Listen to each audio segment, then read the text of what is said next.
Hey, Leslie from Generations Revival. Just wanted to take a quick second to say thank you for purchasing a DIY project. The super cute wood cutout sign is it's a lot of fun to make, and it's super easy. Don't let those words in the background scare you. So the first thing is you got all your materials, you got your paint in your bags, your sponges, your paintbrush and sponge brush. I'm going to start with the background and put all the other pieces aside. And basically, if you're going to do your background white in the dry brush, you're going to want a dry brush. So you're going to do a really, really light coat of white. And basically, you're just going to streak on that white paint until your brush runs out of paint and you got no more paint left. So you just basically keep doing that all over until you get the coverage that you want. So you can see I'm kind of going over here, and as the paint dries, it'll shrink a little bit and you'll be able to see those words in the background. If you get a lot of paint in there, don't fret about it. You can take like a pin, a safety pin, bobby pin, or like toothpick and kind of go along those grooves and pull the paint out. But again, it's just part of the background. It's not really meant to be red. So here I'm applying the stain. I just kind of dab on that stain all over.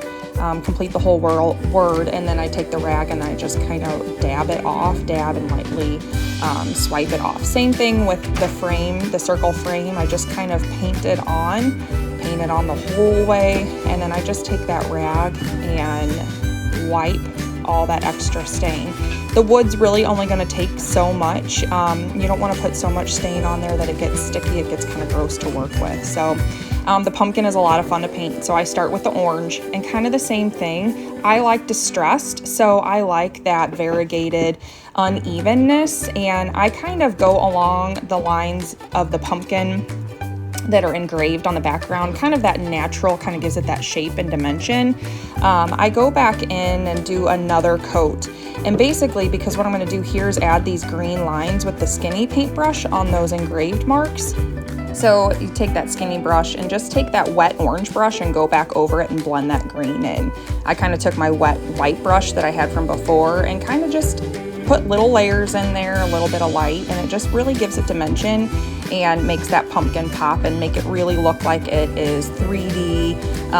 If I kind of muddled up that area, so I just kind of went back in with some orange. Again, if you don't like it, let it dry, paint over it. So that white and put a little bit of orange back in there. That's where I kind of messed up a little bit. So I'm getting ready to glue. Cut a little snippet off of your glue packet, and you're going to pipe it just like you would cake icing. So put a little layer. I flip mine over, and I actually use a pin nailer to nail just for time's sake in these videos. But what you can do at home is you can just weigh your pieces down with soup cans, just something heavy. It is wood glue, so it takes about 20-30 minutes to dry. It bonds this stuff really, really, really well. It doesn't need to be nailed, but it is wood glue, so it doesn't dry clear. It dries kind of like an opaque yellow. So if you get a little bit too much glue on there, you can always take a paper towel or a Q-tip and kind of wipe that excess away.